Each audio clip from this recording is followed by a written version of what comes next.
കിണ് ഇപ്പോൾ കിണ് ഇറങ്ങിയിട്ട് 8 വർഷമായി.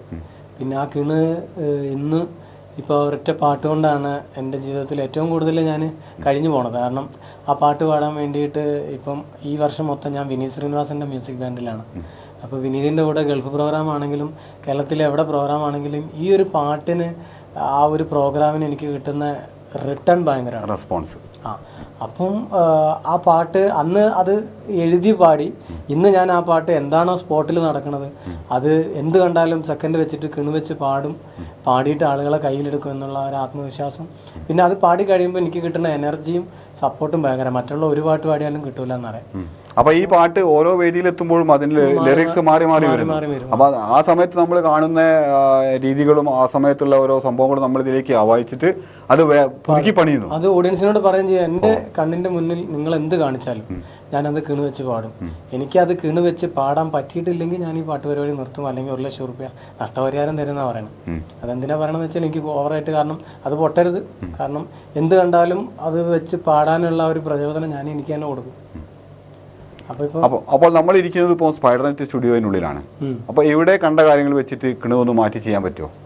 ലാലേട്ടൻ പറഞ്ഞേക്കണ്, നമ്മൾ ഇരുന്ന് പറഞ്ഞേക്കണ്, സ്പൈഡർ നെറ്റിലാന്ന് പറഞ്ഞേക്കണ്, പറയുമ്പോൾ കൈയൊന്ന് പൊങ്ങിക്കണ്, ആക്ഷൻ കാട്ടിക്കണ്, തലകൊണ്ട് കുലുക്കല് കിട്ടിക്കണ്, മൂപ്പര് സ്പെക്സ് ഒന്ന് വെച്ചിക്കണ്, എന്നിട്ട് ലെൻസിലേക്ക് നോക്കിക്കണ്, നമ്മൾ പാടിക്കണ്, കിണുപ്പം പാടാൻ പറഞ്ഞേക്കണ്, അത് സ്പോട്ടിൽ പാടിക്കണ്, ക്യാമറമാനെയും കണ്ടിക്കണ്, ഓന് പൊട്ടി പൊട്ടി ചിരിച്ചിക്കണ്, മൂപ്പര് നമ്മളെ നോക്കിക്കണ്, ലാലേട്ടൻ ക്യാമറയിലേക്ക് നോക്കിക്കണ്, ഇങ്ങോട്ട് നോക്കാൻ പറഞ്ഞേക്കണ്, ഇപ്പം ഇങ്ങോട്ട് നോക്കിക്കണ്, നോക്കിയിട്ട് അങ്ങോട്ട് നോക്കിക്കണ്.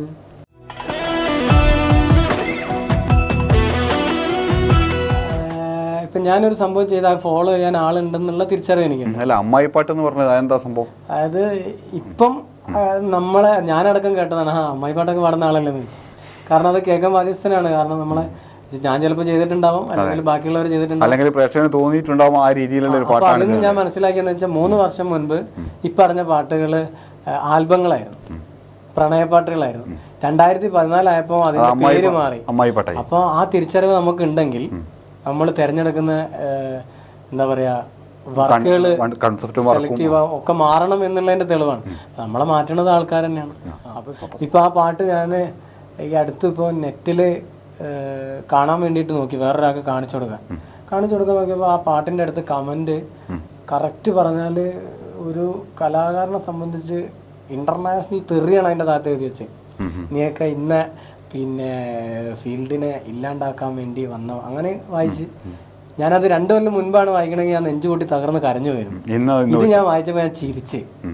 കാരണം അത് എഴുതിയതിൽ ചിലപ്പോൾ ഈ പാട്ട് കാണാതെയാണോ അവനെ എഴുതിയതെന്ന് എനിക്ക് മനസ്സിലായി, അല്ലെങ്കിൽ വേറെ ആരും എഴുതിപ്പിച്ചതാണെന്ന് മനസ്സിലായി. കാരണം ആ വായിച്ചു കഴിഞ്ഞാൽ മനസ്സിലാവും, ഇനി പോയിട്ട് വായിക്കാൻ നിൽക്കണ്ട. അപ്പോൾ പ്രേക്ഷകർ വായിക്കാൻ നിൽക്കണമെന്നാണ് പറയുന്നത്. അതന്നെ. അപ്പോൾ അത് കണ്ടു കഴിഞ്ഞപ്പോൾ എനിക്ക് തോന്നി, കാരണം ഇതിനെ പല രീതിയിൽ കാണുന്ന ആൾക്കാരുണ്ട്. അപ്പോൾ അയാൾ എഴുതിയത് പിന്നെ മാപ്പിളപ്പാട്ടിനെ വളരെ മോശമാക്കിയിട്ടാണ് ഞാൻ ഈ പാട്ട് ചെയ്തതെന്നാണ്. മാപ്പിളപ്പാട്ട് എന്ന് പറയുന്ന സംഭവമായിട്ട് ഈ പാട്ട് ഒരു ബന്ധവുമില്ല. കാരണം ഒരു ആൽബമാണ്, അതൊരു കോമഡിയാണ്, അതൊരു തമാശയ്ക്ക് ചെയ്തതാണ്. പിന്നെ അതിനകത്ത് പ്രത്യേകത എന്ന് പറഞ്ഞാൽ നായിക 3D ആനിമേറ്റ് ചെയ്തതാണ്, ബാക്കിയുള്ള സംഭവങ്ങളൊക്കെ പുതുമയാണ്.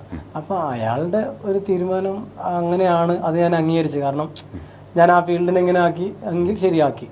അപ്പം അതൊക്കെ ഇത് നിർത്താനുള്ള ഒരു പ്രേരണ, അതായത് നമ്മളെ നന്നാക്കാൻ വേണ്ടിയിട്ട് പ്രേക്ഷകർ തരുന്ന ഓരോ ക്ലൂ ആണ്. അപ്പൊ ഇത് ജലാലി ഇങ്ങനെയൊക്കെ പറയുമ്പോൾ തന്നെ ഈ ഞാൻ പറഞ്ഞതിൽ നിന്ന് മാറി മാറി പോകുന്നു. ഈ പാട്ട് പാടാനുള്ള എന്തെങ്കിലും പ്രശ്നങ്ങളാണോ പറയുന്നത്? കല്യാണിക്കുട്ടി കല്യാണിക്കുട്ടി നിന്നെ കണ്ട് ഞാൻ മുട്ടി, അയ്യോ നോക്ക